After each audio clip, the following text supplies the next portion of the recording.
मित्रों, broader view में मैं मूवीज़ का रिव्यू नहीं कर रहा होता अनटिल एंड अनलेस कोई बहुत ही उम्दा किस्म की मूवी हो या इंतहाई घटिया किस्म की मूवी ऐसी ना हो जिसका ताल्लुक करंट अफेयर से हो।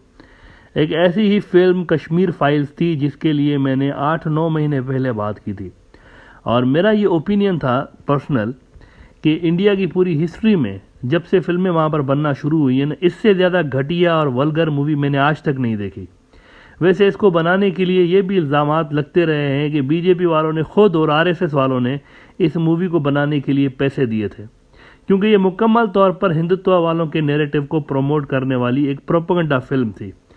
इस पे रवायती तौर पर मुझे चूँकि रोज़ाना बहुत सारे मैसेजेस मिल रहे होते हैं और कोशिश करता हूँ कि तकरीबन सबका जवाब भी दे दूँ, लेकिन कभी कभी डिले भी हो जाती है क्योंकि तादाद बहुत ज़्यादा होता है।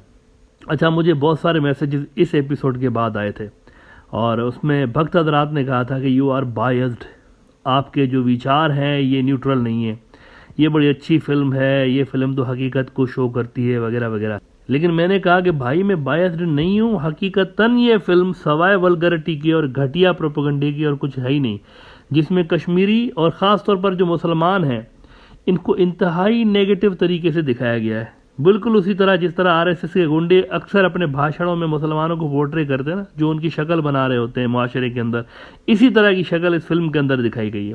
और देखते ही नज़र आता है कि इसको आरएसएस और बीजेपी की जानिब से फंडिंग की गई है और फाइनेंसिंग की गई है। एक बड़ी ऑकवर्ड सिचुएशन इस फिल्म ने इंडिया के लिए अब पैदा कर दी है आलमी सतह पर। हुआ यह है कि इंडिया के अंदर इंटरनेशनल फिल्म फेस्टिवल हो रहा था, आई थिंक गोवा में हो रहा था पिछले दिनों, हफ्ते भर का इवेंट होता है ये। और इस इवेंट के आखिरी रोज़, यानी ये जो अभी मंडे गुजरा है ना, वो आखिरी दिन था इसका। और इस आखिरी रोज़ में एक बहुत बड़े इंटरनेशनल फिल्म मेकर हैं जिनका नाम है नाडव लेपर्ड। इन्होंने बयान दिया कि कश्मीर फाइल्स इतनी घटिया और वल्गर और बेकार मूवी है कि मुझे समझ नहीं आ रहा कि इस नालायक किस्म की फिल्म को किसने इस फेस्टिवल में डाला हुआ है। ऐसा है क्या इसके अंदर कि इसको इस इंटरनेशनल फिल्म फेस्टिवल में किसने डाला है। मैं बड़ा डिस्टर्ब्ड हुआ उसको देख के। ये उसने जो इंटरनेशनल फिल्म मेकर है नाडव लेपर्ड, उनके ये रिमार्क्स थे और उन्होंने कहा कि ये फिल्म जो है ये सवाए प्रोपेगेंडा की कुछ है ही नहीं। अच्छा, ये बंदा है कौन जिसने ये सारी बातें की इस मूवी के बारे में? ये है कौन? Israeli film maker. इजरायली भी कह रहे हैं कि क्या घटिया किस्म के प्रोपेगेंडा मूवीज जो है वहां पर मुसलमानों के खिलाफ बनाई जा रही है और किस तरह की फिल्में इंडिया में बन रही है। द गार्डियन, एक बहुत बड़ा वेस्टर्न न्यूज आउटलेट, इन्होंने खबर लगाई कि the Kashmir files Israeli director sparks outrage in India over vulgar movie remarks. अब इस पे एक गमो गुस्सा भक्त कम्युनिटी के अंदर पाया जा रहा है कि यार हमारा मित्र, हमारा सबसे प्यारा दोस्त, हमारा सब कुछ इजराइल के लोग हम पे लानत भेज रहे हैं। यानी हमारा जो हिंदुत्व का प्रोपेगेंडा टूल है इसके ऊपर वो लानत भेज रहे हैं, ये क्या चक्कर है? अब इस पे इतना वबाल बड़ा क्रिएट कर दिया हिंदुत्व वालों ने कि इजरायली हुकूमत को बीच में आना पड़ा है। और इजरायली हुकूमत, जो इजरायली काउंसलेट जनरल है इंडिया के अंदर, उसने कहा है कि मित्रों लोग, we have nothing to do with this. ये जो रिमार्क्स हैं उनके अपने टाइम्स ऑफ इंडिया रिपोर्ट कर रहा है कि nothing to do with Israel, Israeli consulate general on Nadav Lapid's remarks on Kashmir files. Hindutva propaganda machinery ने फिल्म बनवाई थी इस इंटेंशन के साथ कि इसका कोई पॉजिटिव असर पड़ेगा हमारे नफरत अंगेज जो हमारा नैरेटिव है उसको फैलाने में, लेकिन उल्टा ये फिल्म इंडिया के दोस्त ममालिक में भी लानत समेट रही है। कई मुल्कों के अंदर इस मूवी की वजह से इंडिया का इमेज इतना खराब हुआ है कि, यानी देखिए मिसाल के तौर पर सिंगापुर ने क्या किया है, सिंगापुर ने इस फिल्म को ही बैन कर दिया और उन्होंने कहा कि ये इतनी घटिया फिल्म है कि इसके अंदर इतनी बड़ी मुस्लिम कम्युनिटी है, उसको इंतहाई खराब पोर्ट्रे किया गया है, तो ये फिल्म में नहीं चल सकती, उन्होंने बैन कर दी। वैसे अफसोस की बात यह है कि 20-22 करोड़ मुसलमान इंडिया के अंदर रहते हैं और उसके बावजूद मोदी साहब, इन्होंने इस मुस्लिम दुश्मनी से भरपूर फिल्म को खुद प्रमोट किया बजाते खुद। ये हाल है, मुल्क का वजीर आजम ही इंटेलेक्चुअल एक्सट्रीमिज्म को प्रमोट करता हुआ नजर आ रहा है और उन्होंने कहा कि ये फिल्म जो है ना, ये सबको देखनी चाहिए। हालांकि इस फिल्म के अंदर पूरी की पूरी कम्युनिटी को ही एक इंतहा पसंद बना के दिखाया गया है और मुल्क का वजीर आजम देखें ये प्रमोट कर रहा है। कश्मीरी पंडित एक कम्युनिटी है जो कि इस फिल्म में, यानी ये फिल्म असल में उन्हीं के लिए बनाई गई है और ये दिखाया गया है कि कश्मीरी कितने जालिम हैं और बेगुनाह लोगों को मारते हैं, पंडितों को उन्होंने बहुत मारा वगैरह वगैरह। लेकिन हेयर आर सम फैक्ट्स। अब तक कश्मीर के अंदर 1 लाख से जायद मुसलमान इंडियन फोर्सेस के हाथों शहीद किए जा चुके हैं। इंसानी हकूक की जो तंजीमें हैं उनकी ये फिगर है।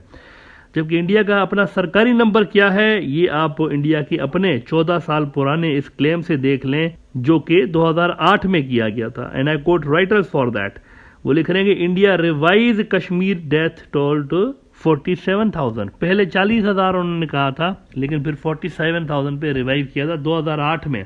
इस कदर वहां पर खून बहाया जा चुका है। ये सरकारी नंबर है, मैंने आपको बताया ना, जो इंडिपेंडेंट नंबर है वो 1 लाख से ऊपर थे। इस कदर खून बहाया जा चुका है। कश्मीर फाइल्स फिल्म में जिससे कश्मीरी पंडित कम्युनिटी को दिखाया गया है ना कि मुसलमानों ने बिल्कुल उनको तबाह करके रख दिया है, उनकी क्या कैजुअलिटी फिगर है, इसके लिए आप एनडीटीवी की ये खबर देख लें। टेररिस्ट किल्ड 1724, ये सिविलियन की फिगर नहीं है। सिविलियन फिगर वही है जो कि थोड़ी देर पहले मैंने आपको बताया, यानी 1 लाख से ऊपर, जिसको इंडिया 47,000 कह रहा है। तो सिविलियन फिगर वो है। ये वो है 1724 जो कि मिलिटेंट है, जो कि इंडियन फोर्सेस के साथ लड़ते हैं, ये उनकी फिगर है। तो वो कह रहे हैं कि टेररिस्ट किल्ड 1724 इन JNK इन 31 ईयर्स, 89 कश्मीरी पंडित, 89 कश्मीरी पंडित। एक भी वैसे बेगुनाह की जान जाना इंतहाई अफसोसनाक और काबिल मजम्मत होता है। ये जो 89 कश्मीरी पंडित मारे गए, मुझे इसका भी अफसोस है, लेकिन जो 1 लाख मारे गए ना, उनको दहशतगर्द आतंकी बना के दिखाया गया है। This is what Kashmir files is all about. उधर जो 1 लाख मारे हैं वो ही गुंडे हैं, वही विलन हैं, वही गलत हैं, ये दिखाया गया एक्चुअली। इसीलिए आलमी सतह पर कई हुकूमतें और फिल्म मेकर्स लानत करते हुए नजर आते हैं आपको कि ये क्या जाहिलाना किस्म का प्रोपेगेंडा मूवी उन्होंने बना दिया। एक तो कश्मीर के अंदर इतना ज्यादा खून बहाया गया है मुसलमानों का, ऊपर से इसी तरह की फिल्में बना के उनके कत्लो गारत को भी जस्टिफाई किया जा रहा है कि अच्छा हो रहा है। तो इस फिल्म को बनाने वालों ने और कुछ कमाया हो ना कमाया हो, लेकिन बदनामी जरूर कमाई है। और ये बदनामी उन्होंने अपने लिए सिर्फ नहीं कमाई, इंडिया के लिए भी कमाई हुई है। इंडिया का जो सेक्युलर चेहरा है, जो कि तेजी के साथ हिंदुत्व के उभरने से खत्म होता जा रहा है, इस फिल्म ने उसको थोड़ा सा और आगे कर दिया, हेल्प की है हिंदुत्व वालों के नजरिए को प्रमोट करने के लिए। और कश्मीर फाइल्स की वजह से वैसे अरब वर्ल्ड में भी इंडिया का जो चेहरा था वो खराब हुआ था, क्योंकि देखें अरब वर्ल्ड में सऊदी अरब ने भी इसको बैन किया था, यूएई ने भी बैन किया था, लेकिन यूएई वाला बैन गालिबन कुछ अरसे के बाद हटा दिया गया था। जब इस फिल्म का जब नहीं थी ना, चमक हट गई, तो यूएई वालों ने उसको हटा दिया था बैन। लेकिन शुरू में उन्होंने भी बैन किया था और उन्होंने भी यही कहा था कि ये दिखाने के लायक नहीं है, लोगों को इसमें सिर्फ नफरत ही नफरत है। अलबत्ता ये चीज़ हिस्ट्री के बुक्स में याद रखी जाएगी कि इंडिया के प्रधानमंत्री ने एक इस तरह की फिल्म को प्रमोट किया कभी, जिसमें मुसलमानों को गंदा करके दिखाया गया था और मुसलमानों को जो है वो आतंकी बना के दिखाया गया था, और एक पूरी की पूरी कम्युनिटी को टारगेट किया गया था, उसको इंडियन प्रधानमंत्री ने टारगेट किया था। ये हिस्ट्री के बुक्स में लिखा जाएगा। एंड में आपको ये सिर्फ बता दूं कि ये जो मैंने फिगर्स बताई हैं कि 47,000, मैंने कंजर्वेटिव अप्रोच यहाँ पर यूज की है। 47,000 मैंने इंडिया का अपना क्लेम बताया कि 47,000 कश्मीरी मारे गए हैं, और 89 की फिगर जो कश्मीरी पंडितों की मैंने ली है वो मेरी फिगर नहीं है, वो वहां से इंडिया के अपने ऑफिशियल रिकॉर्ड्स हैं, सरकारी रिकॉर्ड्स हैं, जो कि उन्होंने रिवील किए हुए हैं। 89 लोग हैं, 47,000 एक तरफ मारे गए, 89 जो है वो दूसरी तरफ से मारे गए, लेकिन फिल्म जो है वो सिर्फ 47,000 वालों को ही विलन बना के दिखा रही है।